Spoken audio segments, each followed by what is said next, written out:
Hey everybody, Jay Super Awesome here. I'd like to welcome you all to episode number 30 of my slasher movie archives. In this video, I will be giving my review for Cornered, released in 2009.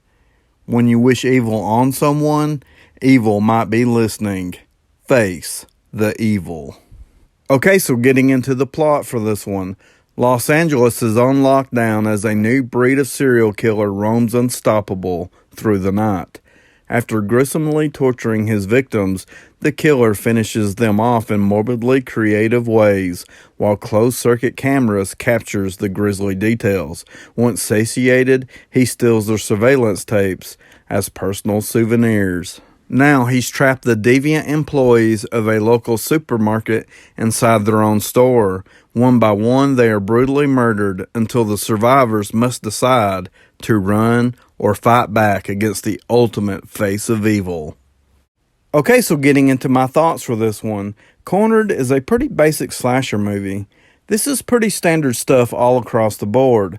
I feel like this movie will mostly be remembered for having Steve Guttenberg in it. Steve Guttenberg is famous for being in Short Circuit, and as his role as Mahoney in the Police Academy movies, among other films. He is very noticeable in this film, and you can't help but recognize him. In the special features, he talks about how he chose this role. He thought it had an interesting director attached to it, he thought his character was interesting, and he just simply thought this movie would be fun to do. Now, he went on to say that he thought this movie would make an impact. I'm not really sure where he was going with that statement, but I will say from my perspective, the fact that he is in this movie makes it more memorable for me. When I put this movie back on my shelf, and as time goes by, I will always remember that Steve Guttenberg is in this movie. So the setup for this one is that the city's in panic because there's a killer murdering people in isolated areas. It's no longer safe to go to the convenience store without fear of being murdered next. So the city goes on lockdown at a certain time. We have a group of characters who are trapped in this convenience store, and they are being picked off one by one. There's barely any exterior shots in this movie, but I did notice with those exterior shots that the movie seems to be filmed with a different camera lens because the movie has a very yellow look to it. It kind of gives it a cheap look. Now, I'm not really sure why they chose to film the exterior shots this way because the interior scenes are filmed perfectly.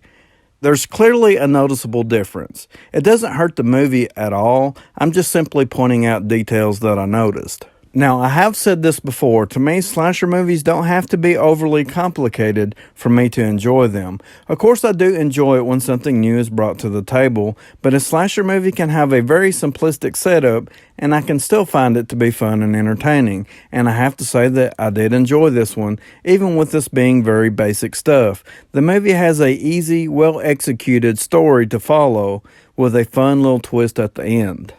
Okay, so now I'm going to talk about the characters we have in Cornered. Basically what we have here is a likable group of lowlifes.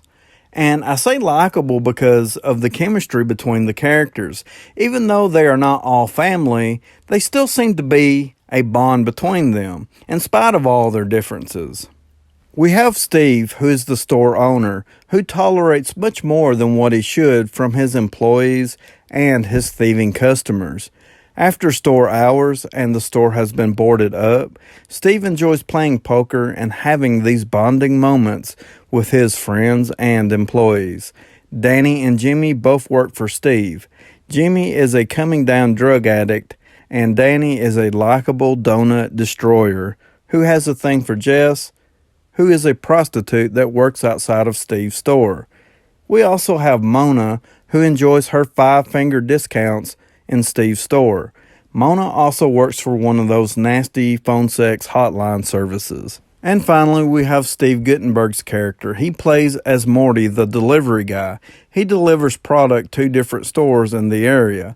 Overall, I really enjoyed these characters we follow in the storyline. The acting is very solid, especially for a slasher movie, and I just really enjoyed the chemistry between these characters. Okay, so now I'm going to talk about the most important part of a slasher movie, that is the killer and the kills. What's really interesting and unique about the killer in this movie is he knows there's a citywide panic. He knows there's a $500,000 bounty on his head. It's not specified if the bounty can be collected if the killer is dead or alive, so everybody has their own twisted and morbid idea of how they would dispose of the killer.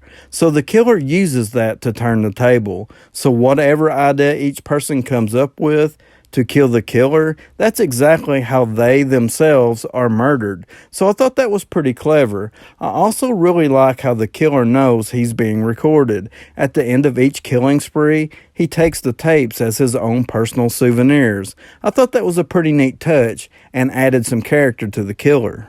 I also really like the look of the killer in this movie. He wears a gimp mask, and even though this look has been used many times before, it isn't entirely original. I still think it's a very effective and intimidating look. And as far as the kills go in this movie, it has a pretty decent body count, especially when you include the off-screen kills. There's a few bodies that are discovered, but what really makes the kills fun in this movie is just seeing how the killer is able to pull off each one. So you have this waiting and anticipating element to it. The killer is going to kill his victims exactly how they said they would kill him. So we have a person who is wrapped in plastic and brutally stabbed to death with a broken bottle. A person gets split in two with a large saw. We have a decapitation, and of course, those never get old.